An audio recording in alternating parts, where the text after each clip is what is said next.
Good afternoon, everyone. This is Ron Tyler with Emergency Management Associates coming to you live from the Crossroads of the West in Salt Lake City, Utah.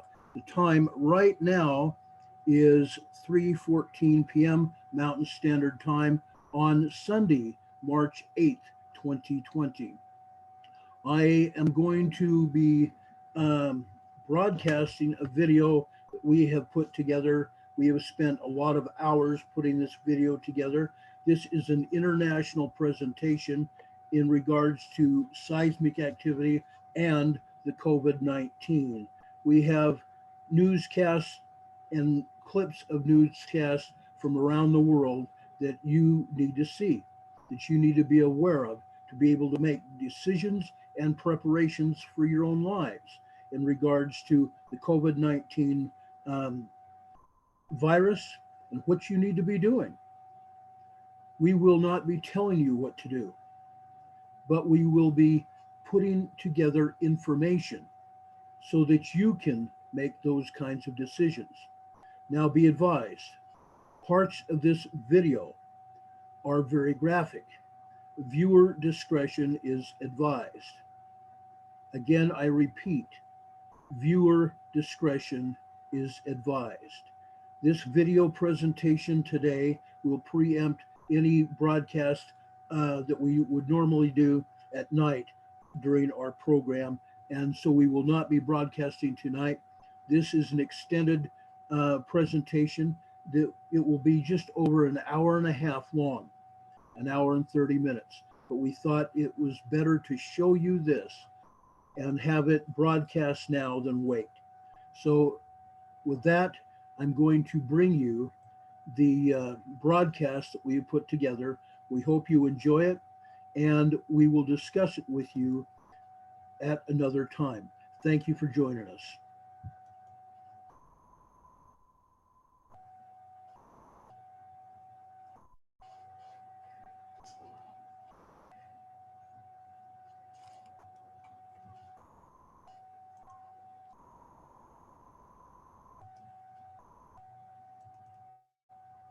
Pariah is live in Lemon Grove, and people say their homes were shaking there. And fortunately, we've got no reports of damage tonight, but I did speak with a woman who says that this quake wasn't strong enough to knock anything off her shelves, but it did shake her house for about 10 to 15 seconds. Like a just kind of a little jiggle back and forth, kind of a hula. I think I mentioned to somebody it felt like a little hula dance thing. Jan Davis knew it was an earthquake as soon as she felt it. Her house is 25 years old and sits on posts. When the ground moves, it's not hard to notice. Luckily, there was no damage. And I was sitting there, and all of a sudden it started going like this, and I looked up, and that was the pull cord was kind of dancing around, and that light fixture over the table was kind of doing this little dance thing. Her light fixture wasn't the only one dancing around Friday. You can see this one swaying inside a home near the University of San Diego, as many others reported feeling the quake across San Diego County. The epicenter of the quake south of the border near Sonora. Geologist Dr. Pat Abbott says it has to do with movement along the Cerro Prieto Fault. Basically, this earthquake was an event where you opened up the Gulf of California a little bit wider. We could say that Tijuana and San Diego moved a couple of feet farther to the northwest. He also says people should prepare for another quake. There are always aftershocks. Then you go to the other side of it. Could this 5.5 earthquake have possibly been a foreshock? Well, that's certainly possible too. There's a few percent chance that this 5.5 is the foreshock of a bigger one.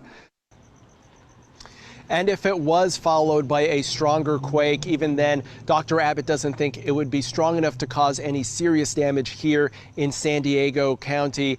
Any aftershocks would take place within 72 hours. We're reporting live tonight, Anthony Perrottet.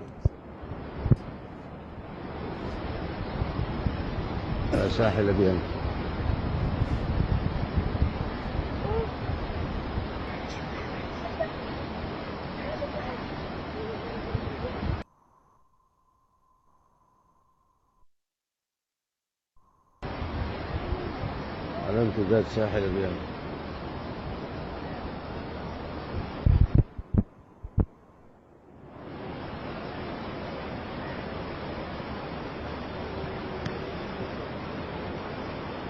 آلاف الأسماك ميتة، حتى لون البحر أخضر.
La historia.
Chemisch Kasper Technik.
شرها وشر ما أرسلت به. هذا اليوم الجمعة طريق القريات بعد محافظة.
guru dansa yang dia berdansa dengan itu teman dekatnya itu dan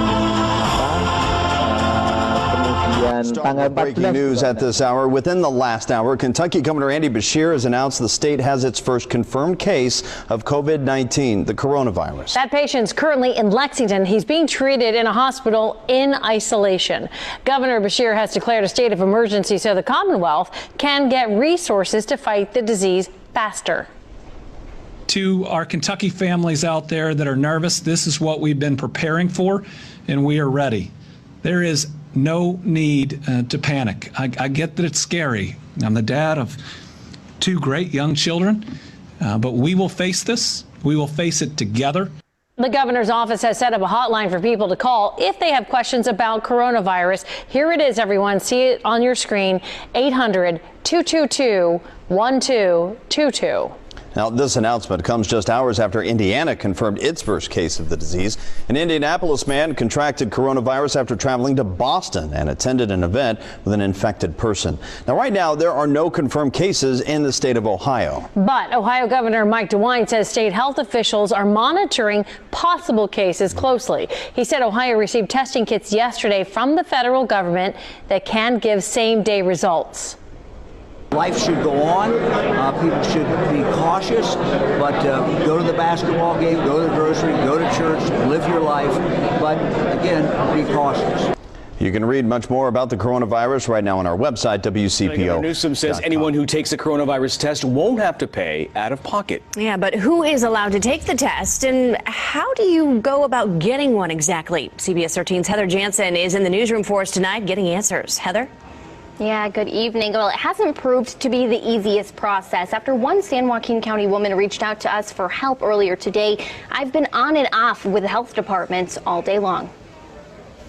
It was only days ago passengers on this Princess cruise took in these beautiful views. Now many are left wondering if they came into contact with COVID-19 in any way, which prompted a phone call to us from a Stockton woman who was on the cruise and wanted to be tested after she heard the news a man who died from the virus was also on board.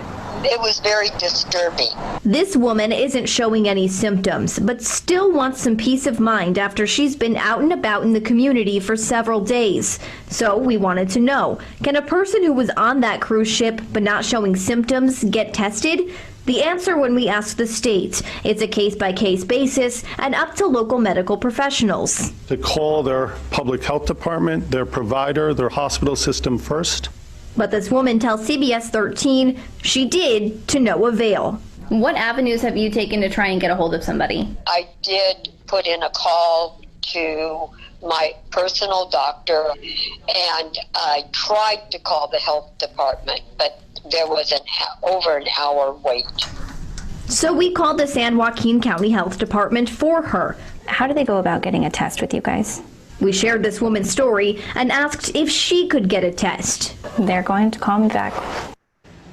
And at this hour, we still haven't heard back from a nurse at the San Joaquin Department of Health, but we were told by a spokesperson earlier today that if a person is not showing symptoms by tomorrow, they should be in the clear. But a health expert does tell me it's still possible a person can carry the coronavirus and spread it even without showing. We are bringing you in-depth coverage, answering the facts you need to know about coronavirus now in Kentucky, our first confirmed case. Hello, everyone, and thanks for joining us on the Night Team. I'm Doug Prophet. The state's first patient is in isolation right now at the UK Medical Center in Lexington. We know they are from Harrison County, Kentucky, the Cynthiana area, north of Lexington, confirmed by the district health department, which covers 4 central Kentucky counties.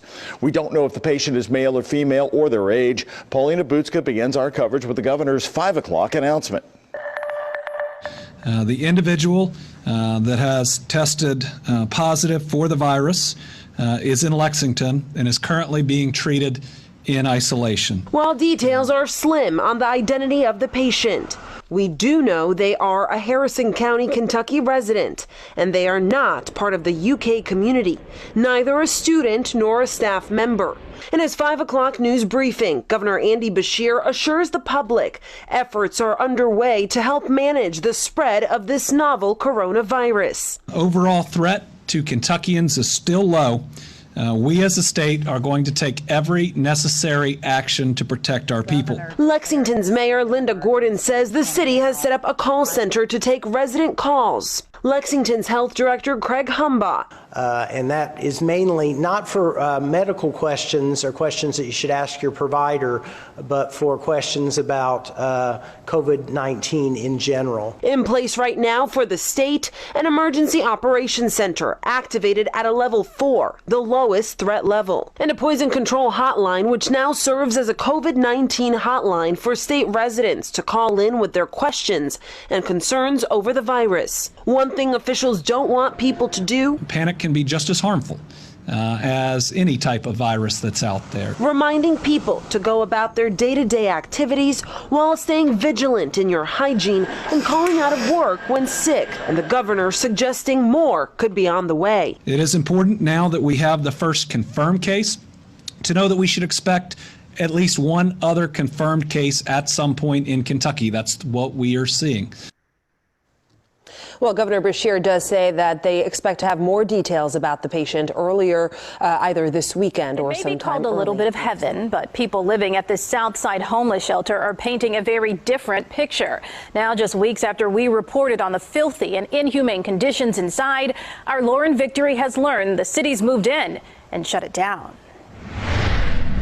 Well, I saw bed bugs, I saw mice. And roaches. Those are blood-stained sheets. Terry Hardy first sounded the alarm about a little bit of heaven anonymously, worried about the friends he made while at the emergency men's shelter, friends still using this decrepit bathroom and crumbling stairwell. Until this morning. I think that's a good thing. Everyone moved out. The shelter is now closed until further notice, while the city investigates claims from our first story. To know that it took a news report to get the city to pay attention, what do you think about that? I think that's really appalling to some extent. There really should be some constant oversight. It appears there wasn't. The last building inspection on record is from 2018. All the red, violations that the city never followed up on, until perhaps today. That's when we spotted this person from the Department of Buildings snapping a few cell phone pictures. Meantime, the Department of Family and Support Services tells us it's looking into overall operations at the nonprofit. The shelter could be in even more trouble because of this video. The family of this woman saw our previous report and contacted CBS 2. They identify her as their mother and question why she was allowed to stay at an emergency men's shelter. They tell us she's now hospitalized with a severe case of bedbug bites. A little bit of heaven could lose funding for not alerting the city that it's now a place for men and women. We tried to ask about all these allegations and the temporary shutdown. Nobody can respond to what the city has decided to do? The answer was no. Lauren Victory, CBS 2 News. The city stresses they haven't made a final decision about a little bit of heaven. Foremen staying there were transferred to other homeless shelters. Did you see something in the sky last night? Because several people called our newsroom to report lights flying over Denver. Now, we checked with the FAA, and they say these are actually a cluster of 50 small satellites launched by SpaceX last month. Starlink satellite helps provide internet service. There's almost 24 people stranded on a cruise ship near San Francisco. They have tested positive for coronavirus. Now more passengers will be tested, plus the number of confirmed cases in LA County is now on the rise.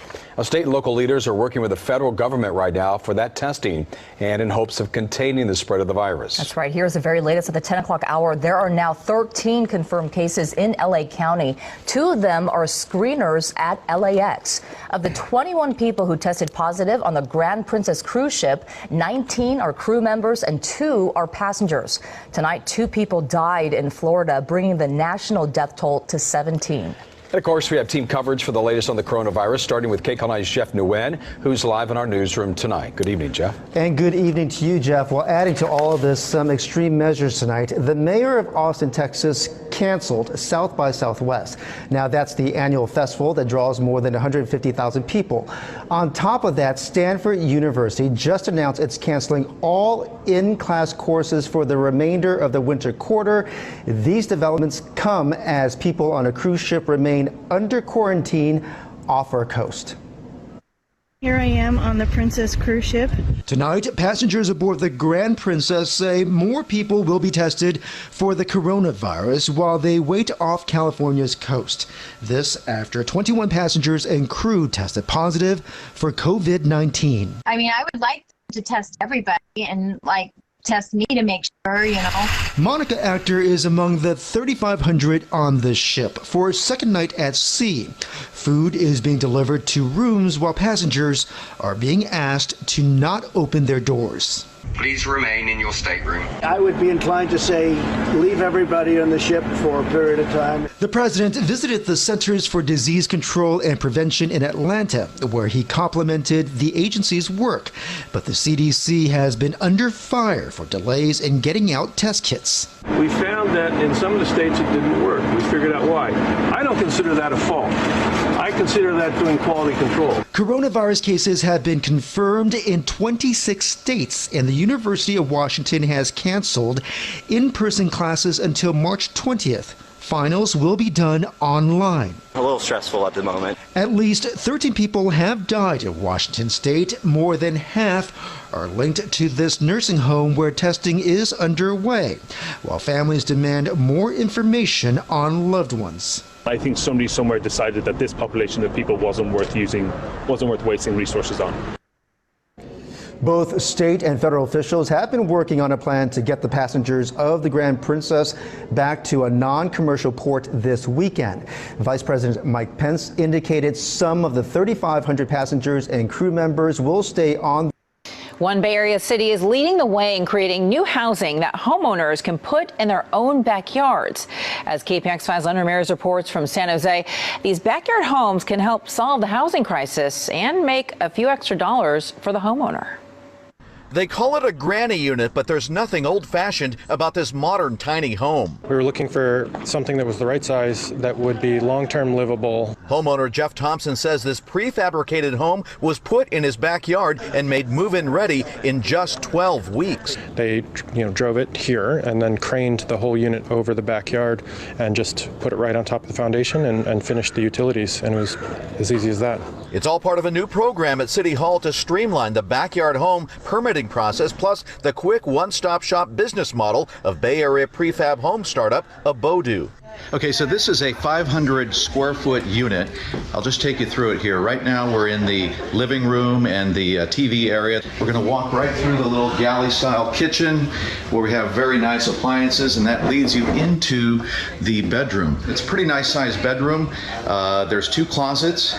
There's a little space for a dresser right here, and over in this area we'll walk right into the restroom. And in the restroom there's a very nice sized shower, so there's plenty of space here. It seems a lot bigger than 500 square feet, but that's because of all of the windows on a home like this. It all cost the homeowner $200,000. Yes, $200,000 sounds scary and big, but actually it's quite achievable given the range of financing options available to actually get this project done. Thompson got a home equity loan, which added $1,000 to his mortgage, but he could easily make that up in rent. The mayor hopes the idea takes off. The opportunity for us is to move from hundreds of these backyard homes to thousands. If that happens, it could be one way to help solve the city's housing crisis.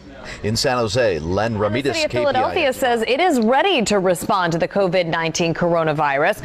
Eyewitness News reporter Alexandria Hoff tells us what leaders are doing to stay on top of any potential spread. Alex?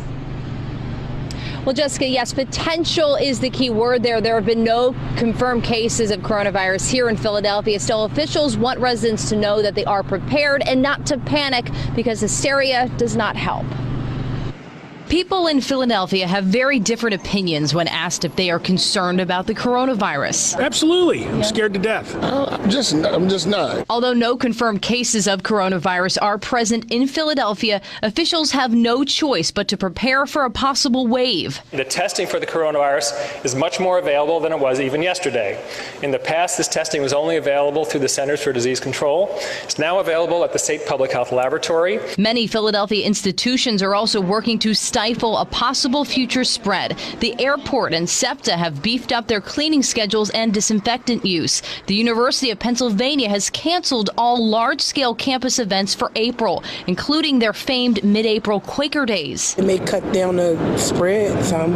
I mean, we're taking a risk traveling. It's just a lot of overkill, and it's not a concern. It really should be a concern here in the States. While there is a clear differing in opinion over what the concern level should be, we did find one universal. My hand sanitizer in my pockets. Hand sanitizer, extra clean. I got my hand sanitizer in my bag. Now, today, officials urge that people should continue to use SEPTA and other forms of public transportation. Reporting live tonight, I'm Alexandria Hoff, CBS 3 Eyewitness News. All right, Alex, thank you.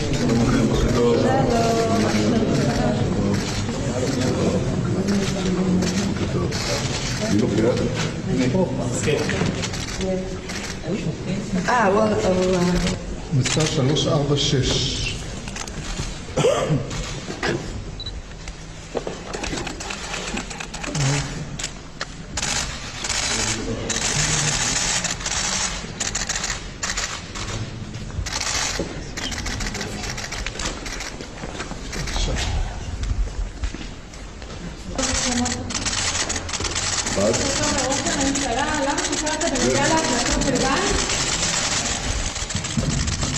Go vote. Go vote. It's a proud day. This is a democracy. You have a great right that you should exercise with confidence. The corona thing is completely under control. Today, we've taken all the precautions that are necessary. People can go and vote with complete confidence.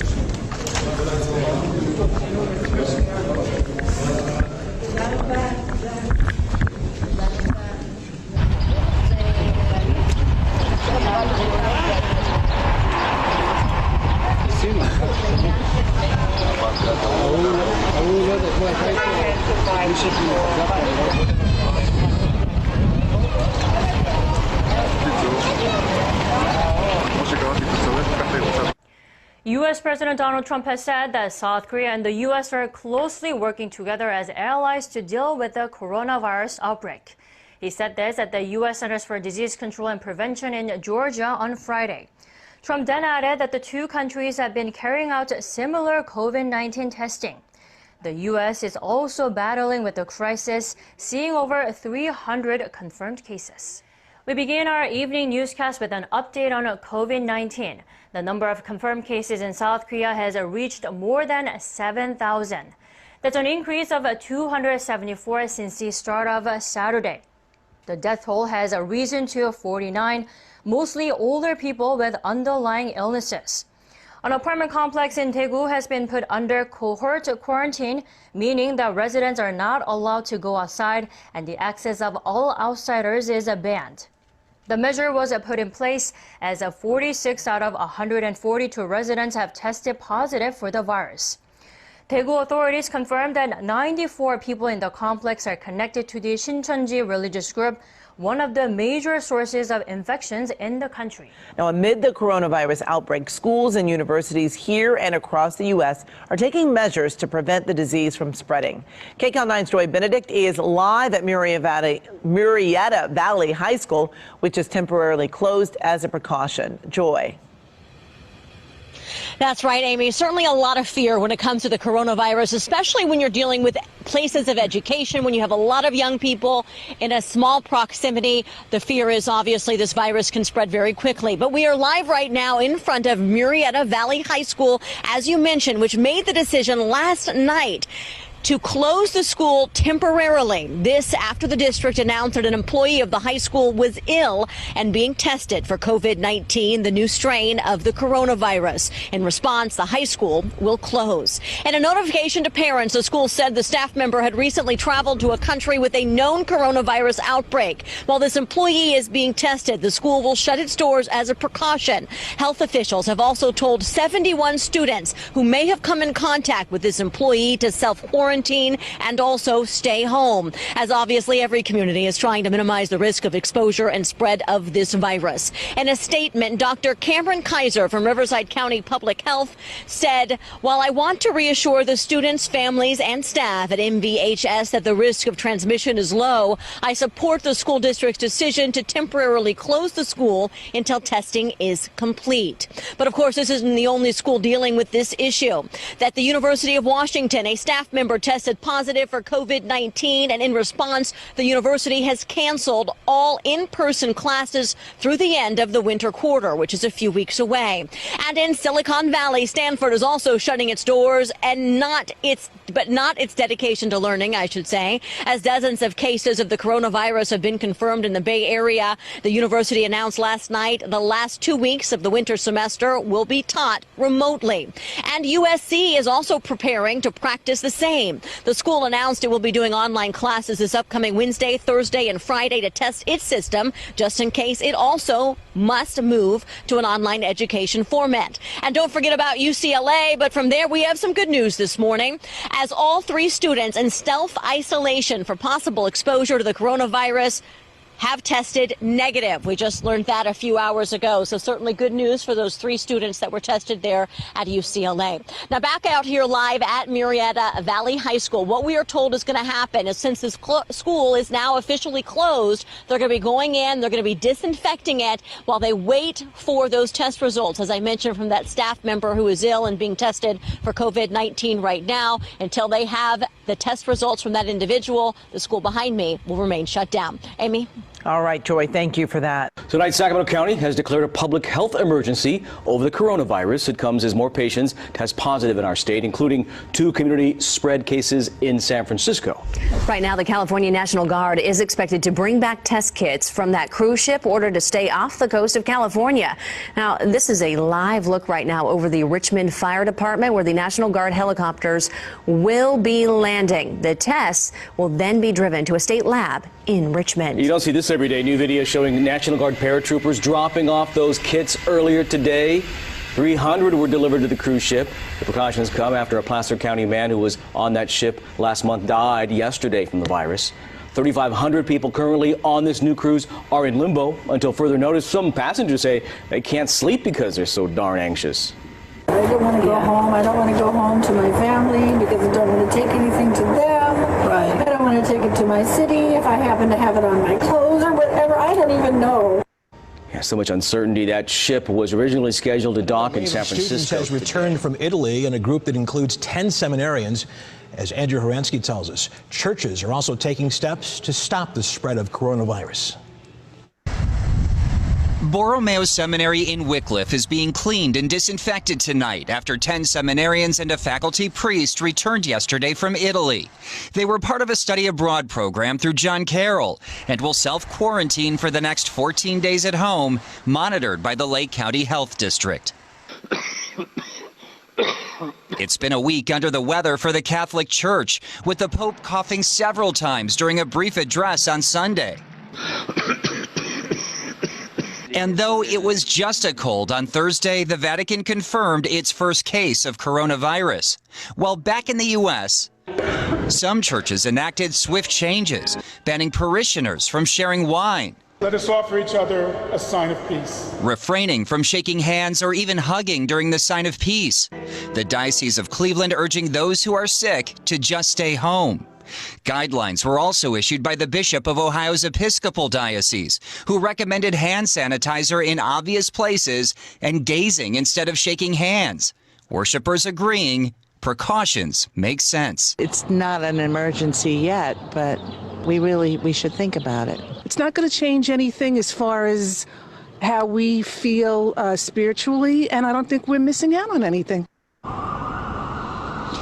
Those seminarians were part of a John Carroll group that included 44 students and faculty. They were only in Rome, Russ, and in Sicily. No one yet has shown any signs of being sick. Okay, Andrew Horansky in downtown Late this Cleveland. afternoon, the Department of Health confirmed Minnesota's first case of COVID-19. Our Susan Elizabeth Littlefield is at the state capitol where the governor made the announcement. Susan Elizabeth, big day. People saw it coming, though. Yeah, that's exactly right. While this news is certainly alarming, it's not surprising. State officials said they were ready, they were prepared, and they gave us some information just about an hour and a half ago about the first case in Minnesota. Here's what we found out. They tell us an older adult tested positive in Ramsey County. That person was on a cruise ship with a known case of COVID-19. Symptoms started on February 25th. They went to get health care yesterday. They are now at home and resting in isolation. MDH is working with Ramsey County Public Health to identify and contact all those who may have come in contact with the infected person. These people who may have been in contact with the person will be asked to quarantine themselves for 14 days from the date of their exposure, and will be monitored for fever and respiratory symptoms. Now, health officials say, remember, this does not mean that there's going to be an outbreak in the state of Minnesota. They point to our neighboring state, Wisconsin, and say, hey, 2 weeks ago, they had one case there. They still only have one case. So we all need to stay calm, they say, but stay aware. And Frank, we can't say it enough. Wash your hands, 20 seconds. Be careful when you sneeze. Really keep those precautions in mind. Yeah, we have a lot of tips coming up from health professionals. Susan Elizabeth, thank you. Getting counties the help they need to fight the virus was the focus of a roundtable meeting in West St. Paul this morning. Congresswoman Angie Craig pulled together health department officials from the 6 counties in her district to find out what help they need. Some say they're already getting flooded with calls asking for advice. Craig says the emergency package the president signed today will bring immediate aid to Minnesota. Well, we know that almost immediately we'll get $10 million. So that's going to come to us very quickly. And that'll be doled out to county health officials so that we can staff up, make sure we have the nursing staff to handle whatever happens here. At the state capitol today, health and education officials outlined their plan to get schools ready for COVID-19. Schools do not have to worry that they're on their own in this, that we will work closely with them to determine if it's appropriate, when and how long child care and school programs may need to be dismissed.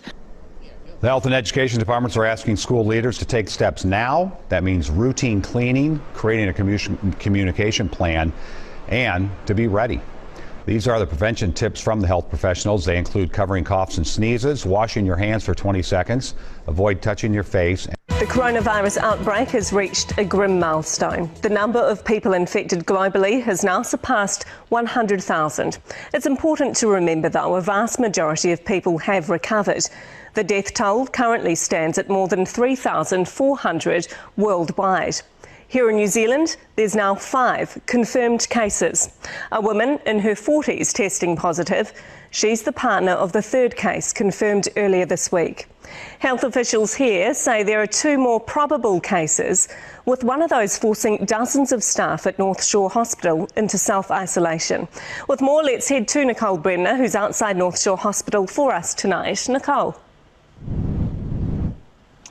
Well, Melissa, health authorities have said today that the patient who has been readmitted here, this is her 2nd visit, was probably infected with the coronavirus when she first presented here back in February. She wasn't tested then, but she has subsequently returned to hospital. And even though she has been tested and she has returned a negative test, we know a lot more in the last few weeks than we knew back in February when she first appeared. And her biggest connection to coronavirus is the fact that she was on a cruise on the Grand Princess. Now that's the ship that's in the midst of a huge quarantine drama off the coast of California and San Francisco, and she was on the cruise that saw a 71-year-old man die when he left the cruise and headed home.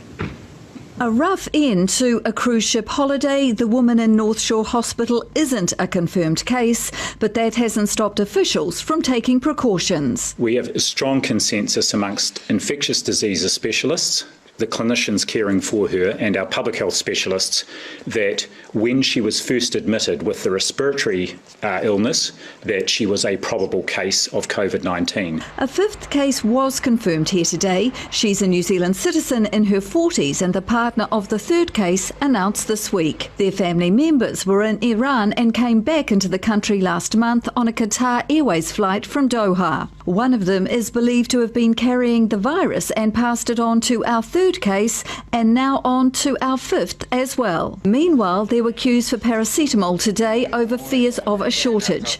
Pharmax put temporary restrictions on prescription paracetamol because of quarantines in China where the active ingredient is manufactured. Panic buying off the shelf started first thing this morning. We're selling a lot of paracetamol. In the first week of March alone, this Wellington pharmacy sold twice the amount of Panadol it normally would in a month. Don't panic buy because in a year or so you'll be bringing it back to us for destruction. Just use what you need. And the issue could affect plenty of other drugs too. Antidepressants, blood pressure medication.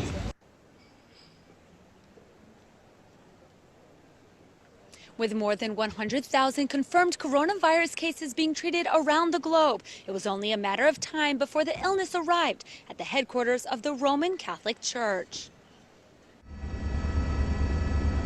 The coronavirus has infiltrated the smallest country in the world, Vatican City State, with its first positive case. Papal spokesman Matteo Bruni told journalists the Vatican's hospital is temporarily not accepting new patients for normal visits. Instead, it's sanitizing the hospital after the coronavirus case was confirmed Thursday. The emergency room will remain open, however, for any serious injuries or illnesses. The Vatican's health department is working with Italian authorities to make sure the illness doesn't spread. The hospital is totally separated from all pilgrimage sites. Special care will especially be given to make sure the Pope Emeritus and Pope Francis, who both reside inside the Vatican, are not exposed to this sickness. The Vatican is also investigating what to do for the Pope's public events, like the Sunday Angelus and the Wednesday General Audience. Both are scheduled to be carried out in the upcoming days, granted that Pope Francis is back to normal health after his bad cold. One idea is to broadcast the events for the public, while Pope Francis remains safely in the confines of his home in Casa Santa Marta.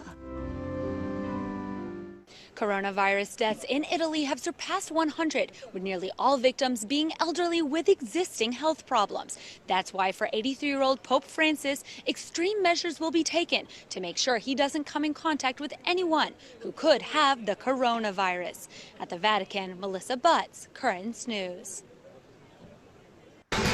Breaking news right now. The coronavirus patient at Rush Hospital right now is a junior at Vanderbilt University in Tennessee. That's according to the school paper there. The student was studying abroad in Florence, Italy, and flew back to Chicago with symptoms. The student tells the newspaper he's, quote, getting calls from the CDC every 30 minutes asking about every person he's been in contact with. You're looking at doctors inside his room. He's the fifth coronavirus patient in Illinois. CBS News was at Rush Hospital when he was confirmed. That's Dr. Paul Casey on the left using a tablet to conference in an infectious disease expert. The student departed Florence on Tuesday, went to Rush Hospital on Wednesday for evaluation. Breaking right now, Mayor Lori Lightfoot and other officials at City Hall with a press conference about the coronavirus. Let's listen in. For novel coronavirus here in the city of Chicago. The patient is a Chicago resident. She's a woman in her 50s. She is currently hospitalized and in stable condition. This patient recently disembarked from the Grand Princess cruise ship, which is off the coast of San Francisco. She disembarked on February 21st. She returned home to Chicago a few days later. And on March 4th, the cruise ship made an announcement that there had been initial coronavirus cases associated with the cruise ship. There now have been more than 20 positive cases associated with this cruise ship. When the patient returned to Chicago, she did return to her place of work, which is Vaughn Occupational School. In the setting, out of an abundance of caution, we've been working with Chicago Public Schools to make sure that we have a clear plan to reach out to students, families, and employees at this school. In addition, the Chicago Department of Public Health is reaching out and finishing a full investigation of this case. We will be speaking with her in detail to understand her movements, to communicate with anybody who may be at risk in the Chicago area, and to ensure that we conduct a full investigation. I think with that, I will go ahead and turn it over to the mayor, and then at the end, I'll be able to answer additional questions. Thank you. Thank you, Dr. Arwady, and I also want to thank Governor Pritzker for being here with us, and also Dr. Jackson. As you heard from Dr. Arwady, we just have a case of another presumptive positive for coronavirus here in Chicago. As Dr. Arwady mentioned, the patient works at CPS. She is a special ed classroom assistant who is now hospitalized and receiving treatment. I want to reassure all of our CPS students and families that our city has been working relentlessly to protect the safety and security of our students, faculty, and staff, along with their friends and loved ones. In response to the situation, city officials have already begun an extensive, comprehensive outreach effort to connect with CPS families, staff, and personnel, and that effort will continue. We will continue to do so over the coming days. Now, despite this case, I want to remind everyone that the risk to the general public still remains low based upon the advice and guidance that we received from our public health officials. Over the past 2 First at 6, though, North Carolina officials confirming a second case of the coronavirus in North Carolina. The patient is a man from Chatham County who traveled to an area in Italy that now has an outbreak. The first case was in Wake County, where a person tested positive after they visited a long-term care facility near Seattle. So far, there are no reported cases here in the Charlotte area. And just within the past half hour, we learned the South by Southwest Festival in Austin was canceled because of coronavirus fears. And here in Charlotte, at least one conference has been canceled. WCNC Charlotte's Ashley Daly joins us live from the Uptown Charlotte with the details. Ashley, concern over this is starting to ramp up. Yeah, Fred, Sarah, that one conference we just talked about that has been canceled here in Charlotte, they cited attendance issues, and that appears to be why others are also considering canceling or postponing as well. It has significantly increased. Vanessa Von Matthews is founder and CEO of Asphalus Advisors, a Charlotte-based crisis management advisory firm. She says her days now start at 4 a.m. as her clients, which include national companies, look for answers as to how to best navigate the coronavirus. What happens if my employees get it? What happens if my customers get it? Because an operational impact can instantly become a reputational impact. Nationally, companies have reacted. Google, Microsoft, Wells Fargo, and others restricting travel. Those restrictions trickling down, affecting airlines and hospitality. The risk is getting through the airport. And you know, we live in Charlotte, one of the top 10 busiest airports in the country. Charlotte feeling that impact. Of the 13 scheduled events this year at the Charlotte Convention Center, the first has already been canceled. A different event for General Shale, originally slated for next week, also postponed. It's ingress and egress. When you have too many people in one location at one time, from a risk, safety, security perspective, that's what we look at. Price gouging amid coronavirus concerns. Store shelves are empty as people continue to buy out hand sanitizer and other antibacterial products. And prices continue to skyrocket online. CBS 2's Anna Werner reports. In New York City, pharmacies are having trouble keeping up with demand. This is where our hand sanitizer comes. As soon as we get it, it's off the shelf. So when an order comes in, within about an hour, it's all gone. And we try to keep it to a limit, 3 to a customer. One New Jersey woman says she went to 6 stores before finding hand sanitizer. When I went to pay, she said $50. And I think that's disgusting, and they're taking advantage of people right now. Some say they won't pay the sky-high prices. I think if you just get soap and wash your hands for like 20 seconds, I think it'd be fine. Online sales of virus protection products have skyrocketed, up 817% in the last 2 months. This Amazon listing offers 4 boxes of masks, usually about $20, for over $1,000. Amazon says it's blocking or removing thousands of offers where bad actors are attempting to artificially raise prices on basic need products during a global health crisis. Now, states and cities are cracking down. California's Attorney General told businesses that if they violated price gouging laws, you'd better be prepared to pay the price for your law breaking. And New York City is issuing $500 fines to any stores found price gouging starting this week. Commissioner Lorelei Salas from New York City's Department of Consumer and Worker Protection. This is not the time to be trying to make a quick buck on the backs of hardworking people. At this pharmacy, the shelf that used to hold the Purell hand sanitizer is empty. Meanwhile, health officials say the best steps you can take are actually washing your hands for 20 seconds and please don't touch your face. Anna Werner, CBS News, New York.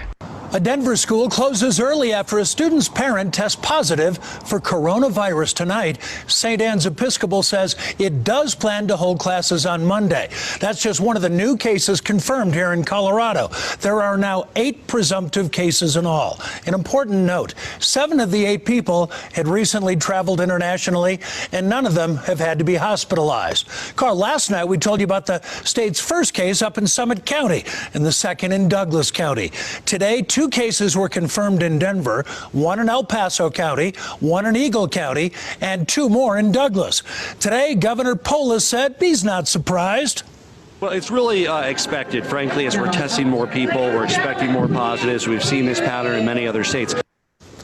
Kelly Worthman is on our top story tonight. So, Kelly, we know one of the cases in Denver is a woman in her 70s exposed while traveling internationally. The other, that parent at St. Anne's. And Jim, it is important to point out here that school officials say that that parent has not been on this campus for a month. But out of an abundance of caution, the school administrators closed the school today, and crews will be spending the weekend disinfecting the buildings. Students of St. Anne's Episcopal School got a jump start to the weekend after administrators decided to close early due to coronavirus concerns. I respect it, but that's not something we would have ordered at this point in time. Denver's Department of Public Health and Environment confirmed a student's parent who recently traveled internationally tested positive for COVID-19. However, Executive Director Bob McDonald doesn't believe the school closing was necessary. Because we have a parent who had a student who went to a school, that student is not infectious. The timing for that isn't right. That parent, a man in his 40s, is now in isolation at home, where his 3 family members are also under quarantine as the case does not require hospitalization. For everyone who is tested positive that we place under isolation, they will experience symptoms very similar to influenza. But they don't need medical care. Health officials said they expect to see more cases of coronavirus in the Denver area, but are prepared to manage them. And it's also likely many cases will go unreported. We also have a lot of folks who might come in contact, develop symptoms, don't report because the symptoms are so manageable, and so our case counts end up looking a little bit lower.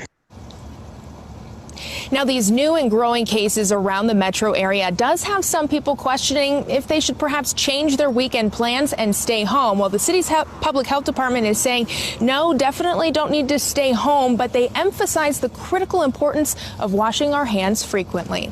Reporting live in Denver, Kelly Worthman covering Colorado First. Thanks, Kelly. The Douglas County School District says there has been a potential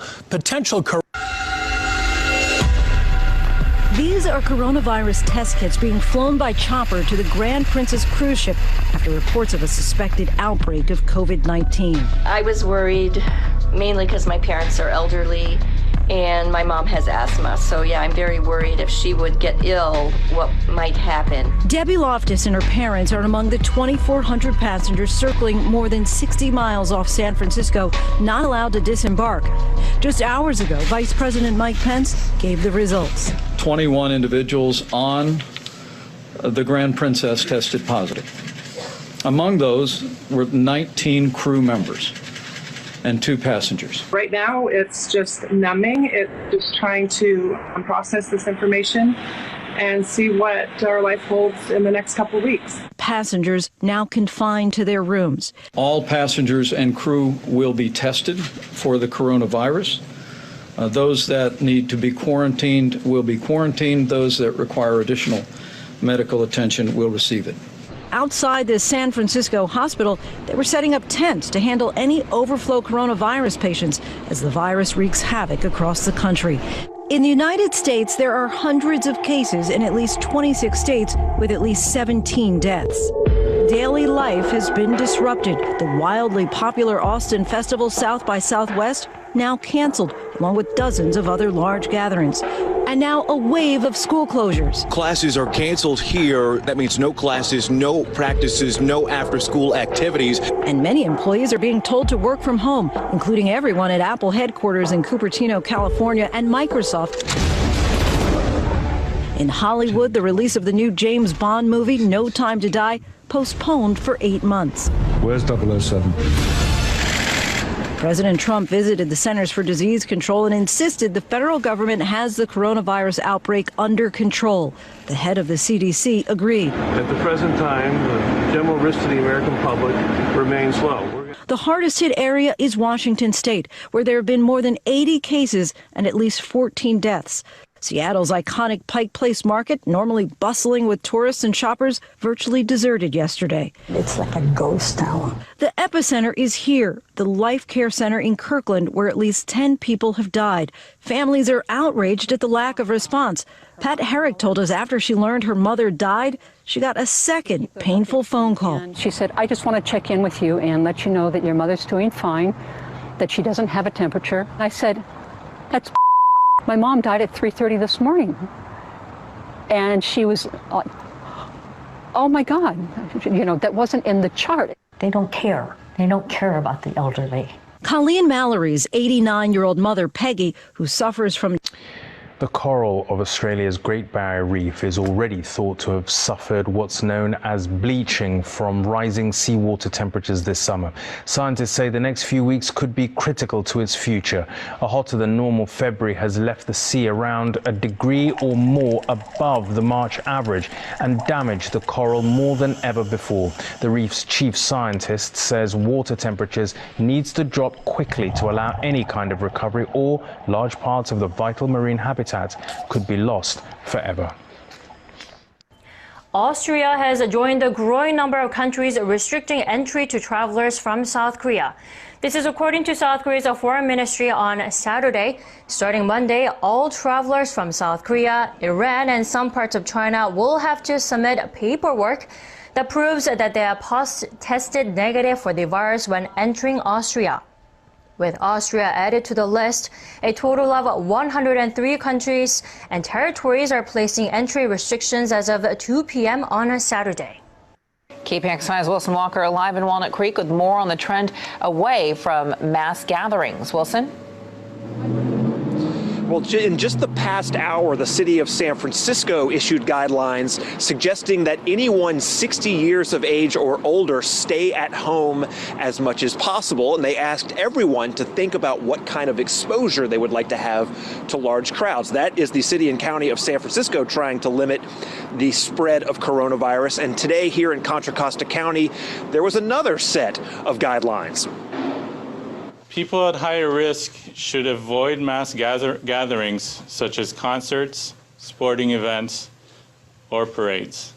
Those are people over 50 and people of any age who have chronic medical conditions. Contra Costa health officials do not want to cancel any large gatherings, but they are asking the vulnerable to stay away from them. This after officials in San Mateo and Santa Clara counties issued recommendations on a much broader scale. We recommend postponing or canceling large events or mass gatherings. That was, of course, just a recommendation. The Sharks are still playing and the Earthquakes will play tomorrow, but some large events like the South by Southwest Festival in Austin and a number of conferences scheduled for the Bay Area have decided to cancel on their own.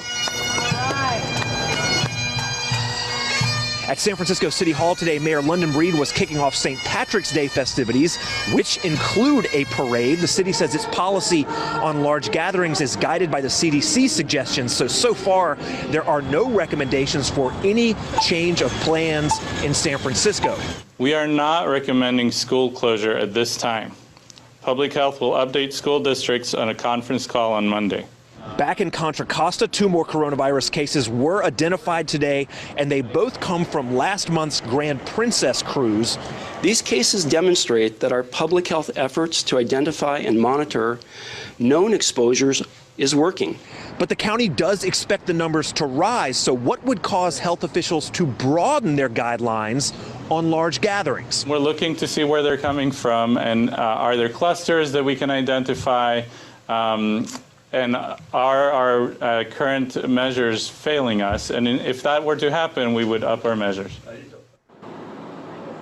All right, that's a critical point, right? If the cases you are finding are the ones you are looking for, that is kind of good news. It means it's not spreading beyond where you're looking for it. That would be a sort of an escalation in the danger, and you might see more dramatic guidelines for how people should be changing their behavior as this virus spreads. Here in Walnut Creek Live was Walker. It's been nearly a week since the first coronavirus death was reported in our state, and tonight the number of cases is still growing. Good evening. I'm Mark Wright. I'm Joyce Taylor. We begin with the facts on this outbreak. So here's what we know tonight. The Florida Health Department reports 2 people there have died from the virus. Here in our state, 12 people have died. 68 others have tested positive for the virus. Of the deaths, 10 are associated with Life Care Center in Kirkland. The University of Washington says it's processed about 400 tests and nearly 7% have come back positive. And just into our newsroom, Starbucks announced the closure of its first U.S. store at the corner of First and University in downtown Seattle after an employee tested positive for the virus. And our state's also receiving national scrutiny, the latest coming from the president himself. During a tour of the CDC, the president insulted Governor Jay Inslee. So I told Mike not to be complimentary of the governor because that governor is a snake, okay? Inslee. And I said, if you're nice to him, he will take advantage. And I would have said no. Let me just tell you, we have a lot of problems with the governor.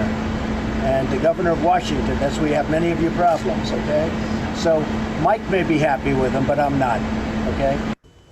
We asked for a response from the governor. His office linked us to this tweet. The governor's response to positive comments by Vice President Mike Pence saying, quote, "It's important for leaders to speak with one voice. I just wish the president and vice president could get on the same page." Where to put people diagnosed with the coronavirus is becoming a growing concern tonight. Earlier this week, King County announced plans to purchase a Kent motel to house quarantined patients. And today, the city of Kent took King County to court, hoping to block the plan. King 5's Eric Wilkinson is at the site of the proposed quarantine on Kent's Central Avenue with the latest. Well, late today, the judge blocked Kent's request to block this facility, and you can see the sign that once said Econo Lodge has now been painted over in black, with King County vowing to move forward. King County says this now former Econo Lodge is the only motel on the market that meets the health department's criteria for housing quarantined coronavirus patients with nowhere else to go. We must move quickly. Needing to act quickly, the county moved ahead with its plan, but never consulted the city of Kent. I'm frustrated. Kent Mayor Dana Ralph asked the judge to block King County's plan because it hasn't applied for the proper permits to house sick people. She worries patients would be allowed to come and go without proper supervision and might spread the disease to people in her community. I need to be able to look my citizens in the eye and say to them, we're doing everything we can to make sure that you're safe, and I have not been able to get satisfactory answers to those questions to be able to do that. Again, I just want to confirm we know that we have a role to play in this. We know that that's really important. And a lot of people talking about the coronavirus as they've been doing on social media for many days now. We do know that NBC is still working to confirm whether or not the president is going to be in Atlanta at CDC headquarters today. It looks like it's not on the White House's schedule, so it gives hint to maybe he won't be making that trip. Right here, we've been talking about alternative greetings, right? Of people no longer shaking each other's hand to protect themselves. Well, VP Mike Pence doing so as he made trips to Minnesota, where they're producing a lot of the face masks, also to Washington State, where the outbreak is taking place. Tech companies in Seattle making a lot of changes, like Facebook, Amazon, Google, telling their employees to work from home right now. We also mentioned how there's a test kit shortage, and it's been an issue of getting your hands on some of those. Well, you can see in this new video of crews actually para-jumping and landing onto that cruise ship that's being held off of the coast of California, and they are dropping some test kits test kits onto that ship because dozens of people have symptoms of the virus right now. We'll continue to keep you posted if, in fact, there are confirmed cases there. The CDC has released new ways to clean your home. You want to disinfect it, whether or not you have somebody that has a confirmed or suspected case in your house. And they said that if you can't find, the Lysol, the Clorox wipes because they're sold out at a lot of places like we've seen, go back to the basics. Bleach and water will definitely do the trick as well, or use cleaning products that have at least 70% alcohol base to clean your house. All right, don't forget, you still have some time, about an hour and a half or so, to text us your questions, and you can join us on our Facebook Live at 8 a.m. We're going to have the doctor in studio to answer all of them. So many of you guys already texting us this morning. Great and thought-provoking questions like this. Is the coronavirus seasonal like the flu? And over here, my 5-year-old is not the best hand washer, so how do I explain to him the importance right now of washing his hands without scaring him? So definitely going to get some good answers today, guys. Yeah, the 5-year-old and the rest of us all probably Right? need to brush up on proper hand washing. And online, you let me know that Tito's Vodka does not work to kill For it. cleaning. and you were Yes. so sweet to tell me that specifically. Yes. I'm just Said- doing a public service. Yeah, just drink it, Carolyn. That's right. And bathe in it from time to time. We begin with breaking news in the coronavirus outbreak. Just minutes ago, the state health department announcing South Florida likely has its first 2 cases. They are both in Broward County. Right now, these 2 Broward cases are considered presumptive positive for the virus. The CDC will make the final confirmation likely tomorrow. As far as specifics, the health department says one case is a 75-year-old man. The other is a 65-year-old man. Both are said to be isolated and will remain isolated until they're cleared by the health department. Also, minutes ago, the state confirming its first deadly case of coronavirus. One is a brand new case involving a person in Lee County on the Gulf Coast. The other in Santa Rosa County in the Panhandle, involving a patient who tested positive earlier this week. All told, there are now 6 coronavirus cases involving Florida residents in state and 5 involving Floridians who remain quarantined elsewhere.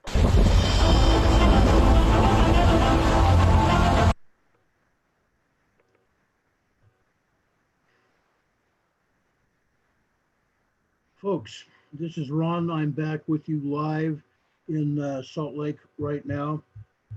I wanted to make sure that all of you were aware that we are going to be doing our best to give you the latest information that we can possibly get our hands on.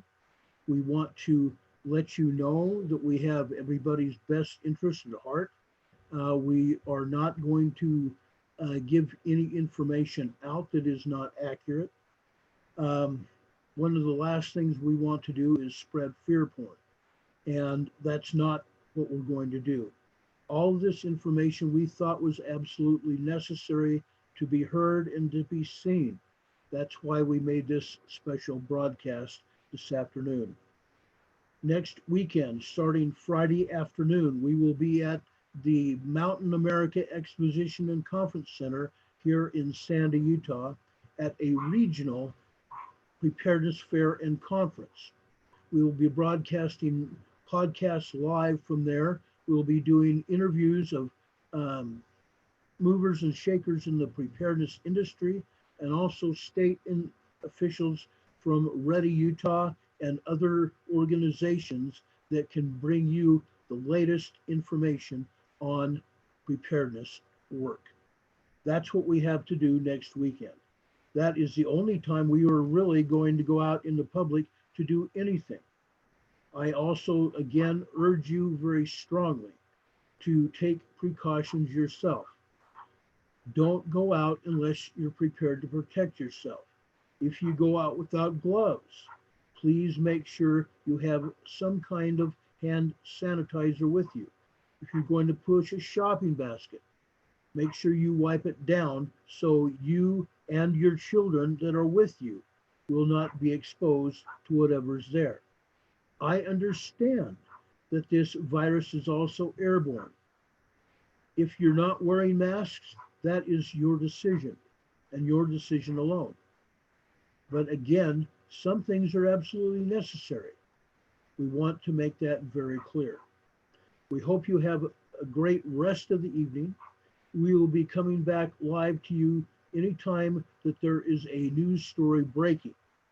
We will forego our 6 p.m. broadcast tonight because of this lengthy broadcast that we've just brought to you.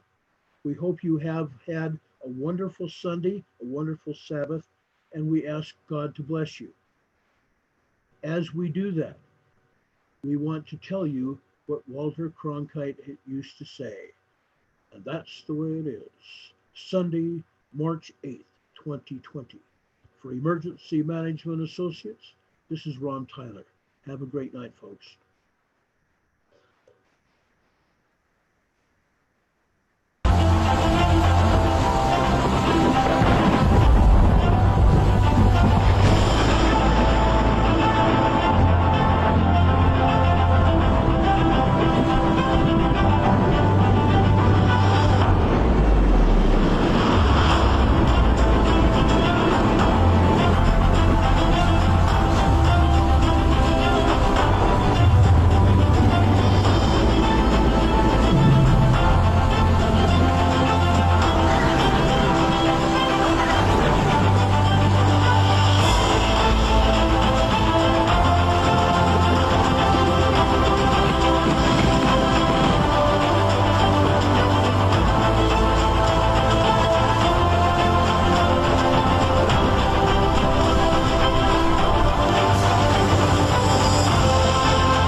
Good night, everybody. Have a great day.